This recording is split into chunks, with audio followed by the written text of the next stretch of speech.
they are our aunties, they are our nieces, they are our nephews. So that element of social influence, extended family influence, cannot be overruled. Because the brother of the judge will always want to say to the judge, please help me, my friend has come to me with 30 million naira, for example. Can you look at what you can do to this? And with such a huge money that may not be traceable to the judge or to the magistrate, it will be very easy to play on the sentiments of such relationship, to dance according to the sentiments and appeals. This possibly couldn't be, perhaps it's a bad example, this possibly couldn't be happening, but maybe a likely... What I'm saying? Yes. Judges today hold lunch books, and politicians are the people that are sitting on the high table. Politicians give the highest amount of donations. Magistrates, the same thing. What are you saying? These are realities. Senior advocates of Nigeria give the highest source of money. Lawyers give the highest source of money to judges where they are launching their books. They have their children having weddings, birthday parties. It is the same societal people who are involved in litigation that attend these occasions and give them all sorts of gifts. We have advocated that the judges and magistrates must be socially removed from the Nigerian society. They must be socially removed. They should not be seen to be launching books and members of society will be invited. They should not be seen as their children having weddings. I don't know how we'll do it, but these are the situations, these are the realities of the situation. But be that as it may, the judges and magistrates are not the real problems of the corruption problem. Why not? The problem is the prosecutors and the police. Police is the investigation. When this report is using the police, for example, it is using it in a generic term to refer to investigative agencies, including the FCC, including ICPC. No, but if you say judges are not the problem, why will prosecution do a good job if they know that the judge can be bribed or compromised?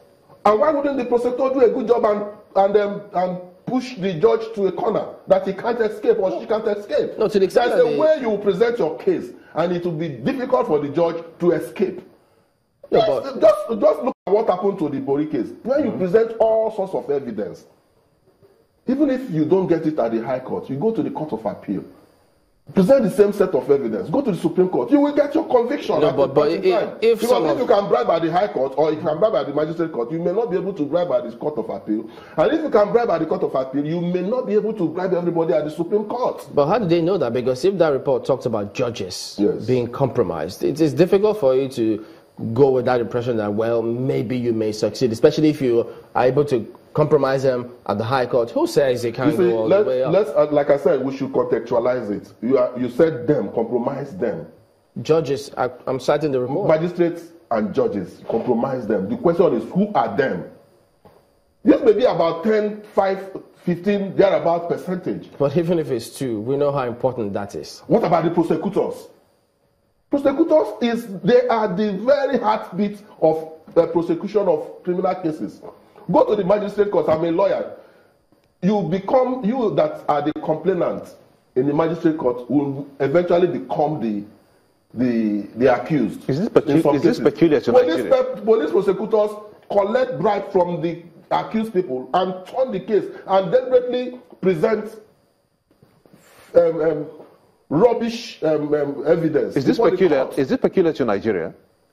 Well, every society, in my view, has its peculiarities. Nigeria has its own peculiarities, and one of the peculiarities of Nigeria is the uncontrolled, irresponsible lumping together of a heterogeneous society into one, and expecting everybody to work the same way.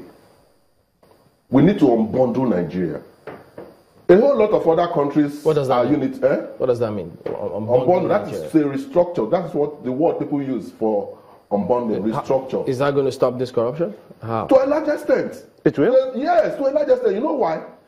To a large extent, because, for example, if I know that my resources belong to me, and I know that anything I get in my hospitals, in my educational system, in my road infrastructure, in my electricity infrastructure, will depend on how I utilize those resources that I have. I will be more circumspect.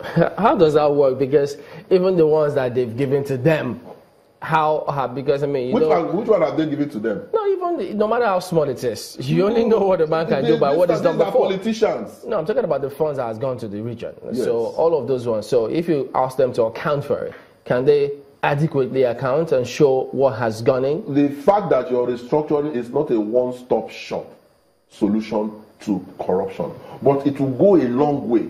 One of the very big problems of corruption is lack of allegiance, lack of loyalty to the Nigerian cause.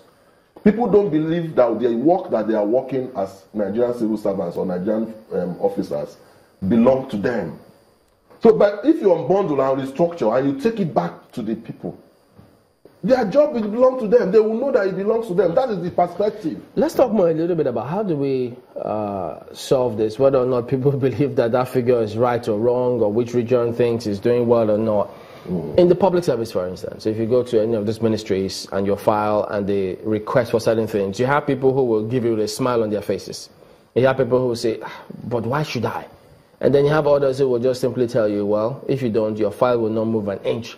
And it will not move an inch. From here, and it doesn't. It doesn't. So how do you begin to tackle that kind of challenge? I'm talking about at the state level now. State level. State level, what do we do? Because it's not just at the federal civil service only. At the state level, what happens to the commissioner? How does the commissioner become a multimillionaire overnight? How does the council chairman become a multimillionaire overnight? How does the councillor become a multimillionaire overnight? We have to reorganize the reward system. Why should you retain an 18,000 naira minimum wage where people are using 18,000 naira as their breakfast? Why politicians are using 18,000 naira as their lunch? 18,000 naira is not even enough for some politicians' breakfast. So you have to re-engineer that reward system across board. And you have to take people's resources back to them. Where will we start from? The National Assembly? Absolutely, the National Assembly. I want to give you an example today, how the National Assembly can pass a certain kind of message. Our president has been away for 100 days today. The question is, how much has been spent on him? He's out of the seat. And obviously, there is no way that public funds are not being used to treat him. How has the National Assembly come in under Section 81 of the 1999 Constitution to investigate or to ask questions? These funds that were appropriated under the Appropriation Act, to what extent have these funds been used without wastage or without corruption in the treatment of the president? Even though you have many who will say, well, how does that fall into the category of funds that are not being accounted for and given as bribe? Can they be looked at in the same breath? But who knows? We'll have to anchor at that point all the same. Mr. Ikeji, a legal practitioner, thank you for coming. Thank you so much for having me. We'll be back in a moment. Don't go away.